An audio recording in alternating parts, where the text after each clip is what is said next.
I'm Chevee, and today on the Daily Shed, we discuss how much I hate politics.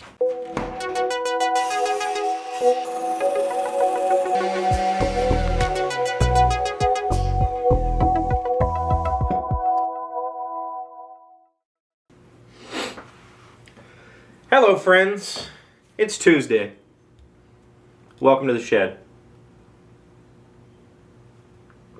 This isn't just any Tuesday. This is Election Day. Primary elections.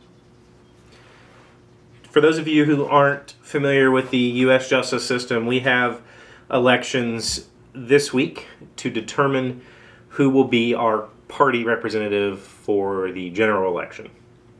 So this week in West Virginia, we decide who our state supports.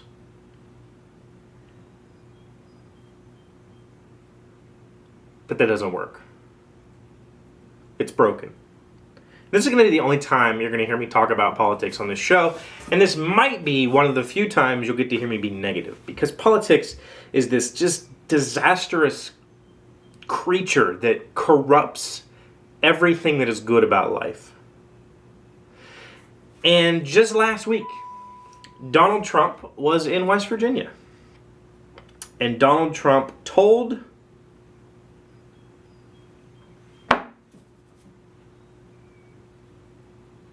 the West Virginia voters, don't bother. Don't vote. Save your vote for November, the general election. Don't bother. We've already got this.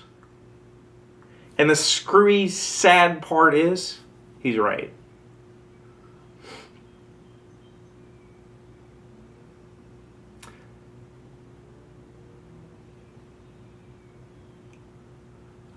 I don't want to discuss my political views in detail.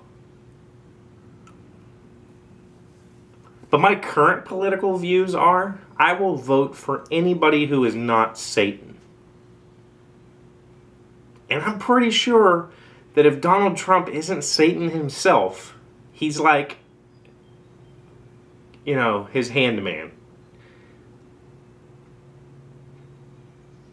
So going out today and voting for me is more about voting for local election type things than it is the national campaign, simply because my state doesn't care.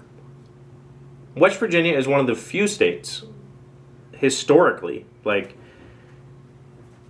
in all the years that my country has been around, West Virginia is one of the few states that has gone against the popular vote, meaning that everybody in my state voted for one person, but my state representatives voted for somebody else.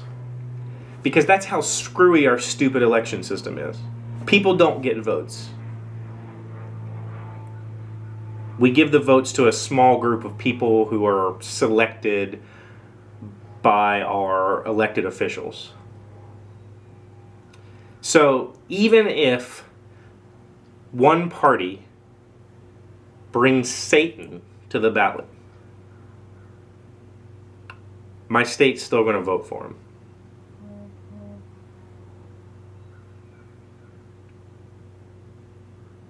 I don't know how to fix it. I've heard a lot of arguments over the years on how to fix it, and quite honestly,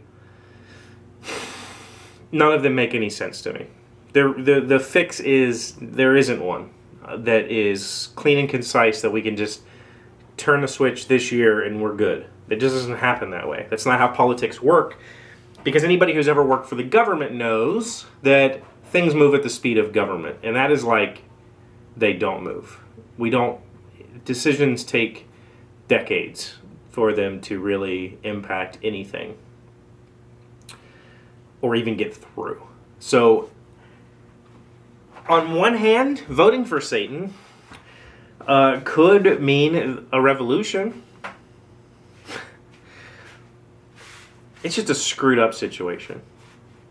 The political climate in the U.S. right now is all about corporations who control political offices, and the bills that they pass are in favor of those corporations. And that is a disastrous program to set up, because if I somehow created a multi-billion-dollar corporation that I suddenly had just generous amounts of money that I could donate so that I don't have to pay taxes on it, I could just throw money at candidates for whatever the heck I feel like it.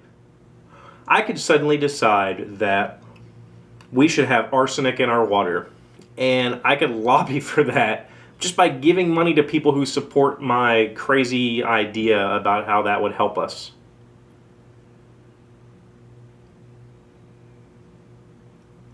And that's just stupid.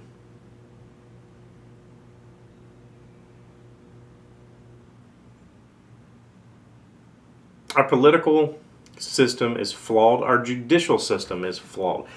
Just today I saw an article that said that the jury has been selected in the Google versus Oracle case. And if you're not aware of what that is, I'm not wearing this shirt.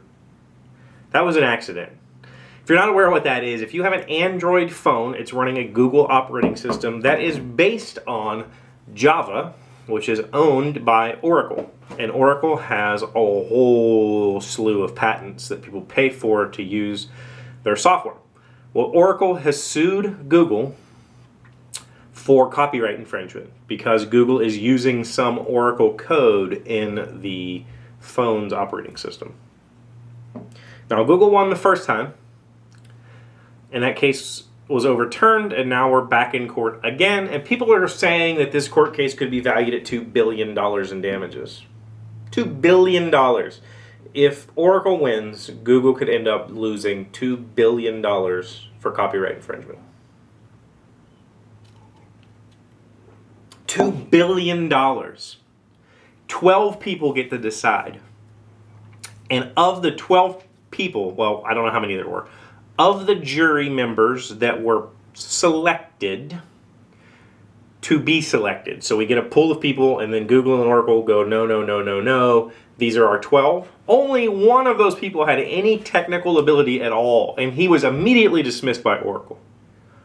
So 12 billion people who have absolutely no clue about technology get to decide one of the biggest technology cases of our time. That's how our government works.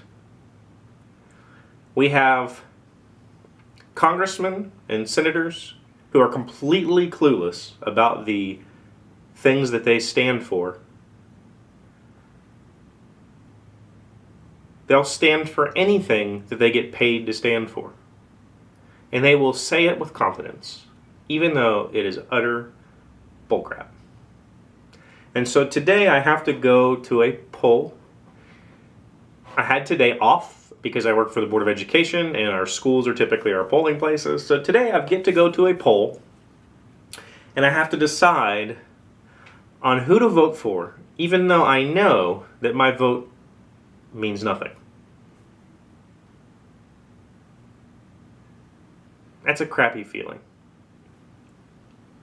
So instead, I had a really fun day with my girls. We went to Walmart. We had lunch together, which we don't normally get to do. I'm doing some craft projects upstairs. They're out playing now because Mom had to work. I got fun dad day. Thank you, government. Hey, Doc, wait! I want to ask you something. Today's random fact comes from wikipedia.org. Who first used the term survival of the fittest? Herbert Spencer first used the phrase after reading Charles Darwin's Origin of the Species. In his Principles of Biology, 1864, in which he drew parallels between his own economic theories and Darwin's biological ones, writing, "This survival of the fittest, which I have sought to express in mechanical ... I'm sorry, but Google cut off the fact. But the fact is, it was not something that Charles Darwin came up with, which we might have all misunderstood. Because that's who I would have picked. So anyway, I don't want to get into a political debate about who's Satan and who's not. I don't even want to get into talk about political stuff. But if you have something insightful, please leave it in the comments below, especially if I'm an idiot. Maybe my facts are just so wrong that you need to tell me about it. Go ahead. I won't delete it, maybe. Depends on your tone. Thank you guys for hanging out. Do not forget this week's question. Chevee, how do I fix blank? For Buy Day on Friday. Leave a question in the comments, and on Friday I'll pick some of those and respond with amazing insight. Thank you guys for hanging out. Thank you for liking and subscribing and sharing this video. Sharing is caring. Do not forget, let all your friends know that they should be watching this show daily. It really helps me out a lot. I'll catch you tomorrow.